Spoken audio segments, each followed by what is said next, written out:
Hey, good morning, and welcome to the UroPatient podcast. I'm your host, Vic Sidis. We meet every Saturday at 10:30 a.m. Central Time. And if you're watching us live, we're on YouTube and Facebook Live every week. And you can always watch our on demand by going to our UroPatient.com website, where you'll find all of our past episodes. Also, the best place to go to get any of our handouts. We've got a bunch of them, so go and check those out. Every program I put out, I have a handout with valuable information for you guys. All right, well, we're going to get our show going here. So, welcome everyone, and thanks for joining us. This presentation is going to be on Movember. What's Movember?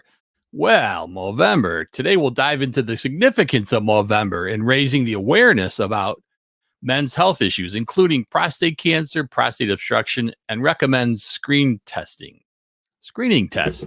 By the end, you'll have a clearer understanding of how these conditions can affect men's lives and what can be done to improve detection and treatment. So Movember is more than just a fun tradition for growing mustaches, although there's always a good reason for a mustache. It's a global movement dedicated to tackling men's health issues. Since its inception, Movember has raised millions of dollars to fund projects related to mental health, prostate cancer, and testicular cancer. Today, we'll focus on its impact on men's physical health, specifically prostate-related issues. Well, we know men, they often delay seeking medical help, which can lead to higher rates of preventable disease and death. Prostate cancer is a major issue. It affects 1 out of 8 men in their lifetime. These statistics emphasize why raising awareness and improving health behavior in men is critical. So what is the prostate? It's a small gland that plays a large role in men's reproductive health. It produces the seminal fluid that nourishes and transports sperm. As men age, though, the prostate can enlarge, which can lead to various health issues. Understanding the prostate's function helps us see why it's so important to monitor for any changes as men grow older. There are 3 main issues men may face with their prostate. Those are BPH, which is called benign prostatic hyperplasia, and prostatitis, which is an infection of the prostate or inflammation of the prostate, and prostate cancer. Of course, that's the one that we're worried about the most. So prostate problems often present themselves through urinary symptoms. Men may notice trouble starting or stopping their stream, frequent urination, especially at night, and even pain. If left unchecked, these symptoms can indicate a more serious underlying condition. So prostate obstruction, or that BPH, is a common problem as men age. As the prostate enlarges, it compresses the urethra, making urination difficult. In severe cases, untreated BPH can lead to bladder or kidney issues. Fortunately, treatments range from medications to surgery, and early diagnosis is key. And that's one of the big changes. A lot of patients are worried about, going through procedures to have their prostates because they remember the old, we used to call the roto-rooter, the TERP of the prostate. And nowadays, we're doing more of these, what we call minimally invasive procedures to treat the prostate. And as we talked about some of those in earlier shows, those are much easier to go through, have really good quality effects. And, of course, taking medications works, but it's more of a Band-Aid. I think that if you have the problem, it's best to treat it. Now, prostate cancer, however, is the second leading cause of cancer-related deaths among men, but it's also a slow-growing cancer in most cases. Many men may not even know they have cancer until it's detected through screening. Like most cancers, early detection is crucial. We'll cover the screening recommendations that are recommended. So certain factors can increase a man's risk of developing prostate cancer. Age is a significant factor, with men over 50 at the highest risk. Also, if there's a family history, it plays in a definite role. Not that it's inherited disease, but if you have a brother that's had prostate cancer, that may indicate you're higher risk, or a father. As does race, with African American men having the highest incidence of prostate cancer. Now, diet and lifestyle can contribute too. Men who consume high-fat diets or are obese may be more likely to develop the disease.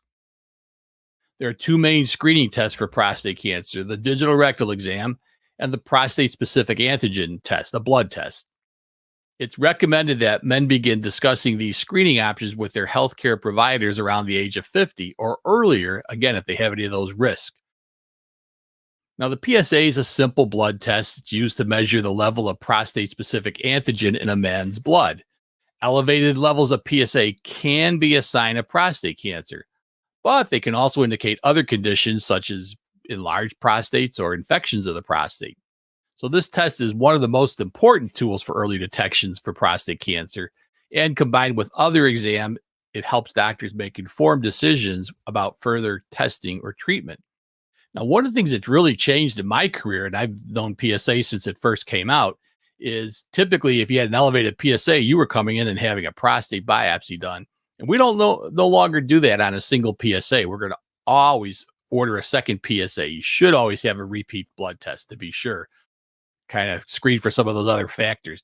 And now we're even adding some of these other tests when that becomes still positive, is doing some of these what we call biomarkers and things like that that can help to give us a better clue as to what the risk of finding prostate cancer is versus doing a biopsy and getting a negative biopsy. So while PSA tests are useful, elevated levels don't always indicate cancer. So sometimes, as we said, BPH or infections can cause higher readings. So we'll do other things besides a biopsy, but it may be a biopsy that's necessary. But we're doing MRIs to try to diagnose and see if there's a lesion that can be seen on MRI, which may change our opinion. The digital rectal exam is a simple physical exam where doctors insert a glove finger into the rectum to feel for any irregularities of the prostate, such as lumps or hard areas. While it may be uncomfortable, for some men, it's an important tool in conjunction with the PSA test to screen for prostate cancer. The problem with the digital rectal exam is most of the time, by the time you can feel an actual nodule, that prostate tumor has gotten fairly large. So PSA will detect much smaller tumors. However, PSA is not a perfect test. Sometimes it does miss. There's some prostate cancers that don't generate a lot of PSA. So having the digital rectal exam in conjunction is helpful.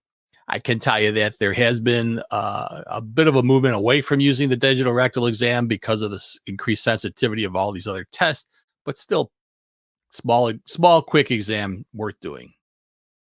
So if initial tests such as the PSA or DRE suggest, the digital rectal exam suggests abnormalities, then a biopsy may be recommended.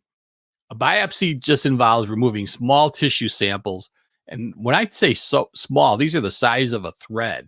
We use a needle to take the samples out, and the prostate samples are the size of a thread, about a 1-inch thread, so pretty small. From and then these samples are then sent to a pathologist who examines them to see if there's any cancer. The only way to confirm prostate cancer diagnosis is through a pathology study. It'll also tell us whether it's very aggressive or not aggressive. So it'll give us some kind of marker or some levels of what we need to worry about. Early diagnosis through biopsy can significantly improve treatment outcomes. Early caught prostate biopsy has a close to 100% cure, whereas cancers that have advanced, that cure rate drops down to 35%. There are several different options for prostate cancer depending on the stage and aggressiveness of the disease. Active surveillance may be used for low-risk cases where the treatment may not be immediately necessary. For more advanced cases, surgery like removing the entire prostate or radiating the prostate with radiation therapy can be used to target and get rid of the cancer, cure the cancer. Hormone therapy is an option, particularly when prostate cancer is advanced. As it grows, helps to reduce the hormone level that fuel the cancer growth. So lots of options out there. But one of the big things that's changed is a lot of times we can just watch things if it's a very low grade tumor and not do anything except what we call observation, active surveillance. Now, Movember has significant impact on men's health, raising millions for research into prostate cancer, testicular cancer, and mental health. By getting involved, whether through donating, raising awareness, or simply growing the facial hair, you can contribute to this important cause. Encouraging the men in your life to get regular checkups and screening can make a huge difference in catching potential health problems early. So, beyond prostate cancer, Movember also focuses on other critical men's healthcare issues, including mental health, testicular cancer, and overall fitness. These issues are often stigmatized, and Movember works to break down these barriers. Now, we're going to also, during the month of November, cover some of these subjects. I'm going to talk about testicular cancer. I think that's an important one to get out the word on screening for that.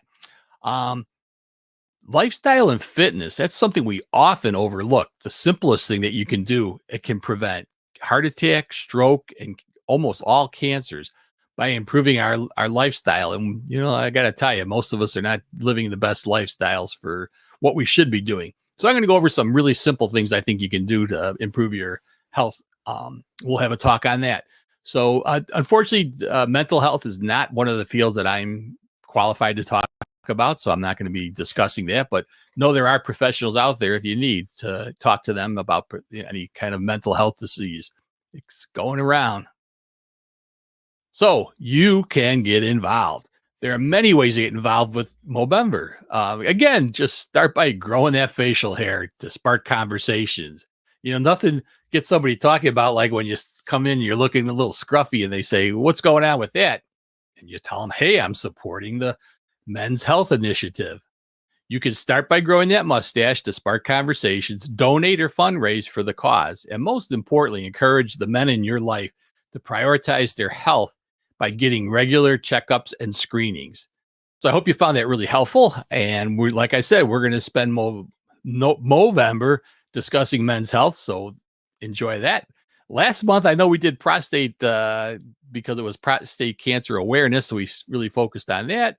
We're going to kind of almost be in that same vein this time. But anyway, join us this next week for more of our Movember topics, talking about what we can do to improve men's health. Thanks for joining us on UroNerd.